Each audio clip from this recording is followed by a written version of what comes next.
آخر کار نازو کی شادی کا دن آ ہی گیا۔ نازو نے تو بڑی شاندار تیاریاں کی تھی، بڑی شاندار اپنے لیے شاپنگ کی تھی۔ ابریش کی شاپنگ کو نظر انداز کرتے ہوئے اپنی ہر چیز کو بہت ہی ویل رکھا تھا، لیکن کیا یہ خوشیاں اسے راس آئیں گی؟ کیونکہ طریقہ کار بہت ہی غلط اپنایا گیا تھا۔ اس نے روحان کو خریدنے کی کوشش کی تھی، لیکن یہ نہیں جانا کہ روحان کے ساتھ اس کی وہ والدہ ہے جس نے ساری زندگی اپنی خوشیاں قربان کر کے اپنی اولاد کو پالا ہے اور پال پوس کر اس قابل بنایا۔ ان تمام باتوں کو نظر انداز کرتے ہوئے نازو کی محبت حقیقی محبت نہیں تھی، بلکہ وہ اپنی جاگیر سمجھتی تھی روحان کو، کہ روحان غریب گھر سے ہے اور روپے پیسے کے بل بوتے پر وہ روحان کی دل پر اور اس کی زندگی پر ہمیشہ سوار رہے گی۔ لیکن ایسا نہیں ہوا۔ اس کے بھائیوں میں سے ارسل نے سمجھداری دکھائی تھی۔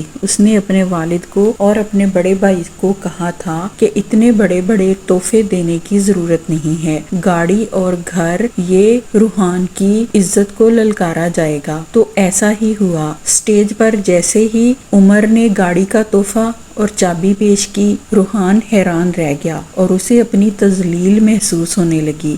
اس کی والدہ بھی پریشان ہو گئی اور پھر اس کے سسر اسحاق نے اسے گھر کا تحفہ پیش کرنے کے لیے کاغذات تھمائے، لیکن وہ بالکل بھی خوش نہیں ہوا۔ نازو کا خیال تھا کہ یہ تمام چیزیں ان کی خوشی کا باعث بنے گی، لیکن ایسا بالکل بھی نہیں ہوا، کیونکہ وہ خوددار لوگ تھے، نہ کہ روپے پیسے کے لالچی۔ روحان نے اسی وقت کہہ دیا کہ نازو کو میں اپنے ساتھ اپنے گھر میں رکھوں گا، لیکن اس کے والد نے اور اس کی والدہ نے کہا کہ نازو آسائشوں میں پلی ہے، اس لیے یہ اسی گھر میں رخصت ہو کر جائے گی اور آپ سب بھی اس کے ساتھ جائیں گے۔ لیکن یہ ساری باتیں روحان کو بالکل بھی اچھی نہیں لگی۔ سٹیج پر اور سٹیج سے اتر کر اپنی ماں کے پاس جب وہ گیا تو اس کی ماں نے اسے کہا، میں اسی وجہ سے تمہیں روکتی تھی کہ اتنے امیر لوگوں میں تم نے محبت کی ہے، انہی باتوں کا مجھے ڈر تھا جو آج ہو رہی ہیں۔ اور اگر دیکھا جائے تو روحان کی ماں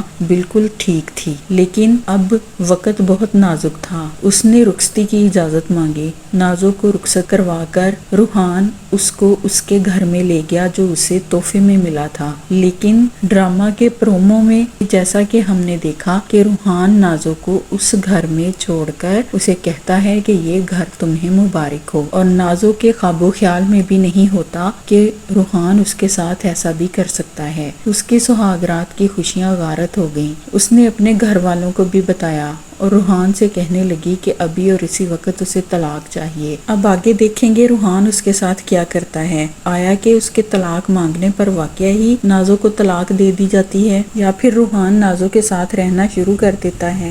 آنے والی اقساط اب بہت ہی انٹرسٹڈ ہونے جا رہی ہیں۔ یہ ڈرامہ اب بالکل اپنے عروج پر ہے اور نازو کا انجام اب شروع ہو چکا ہے۔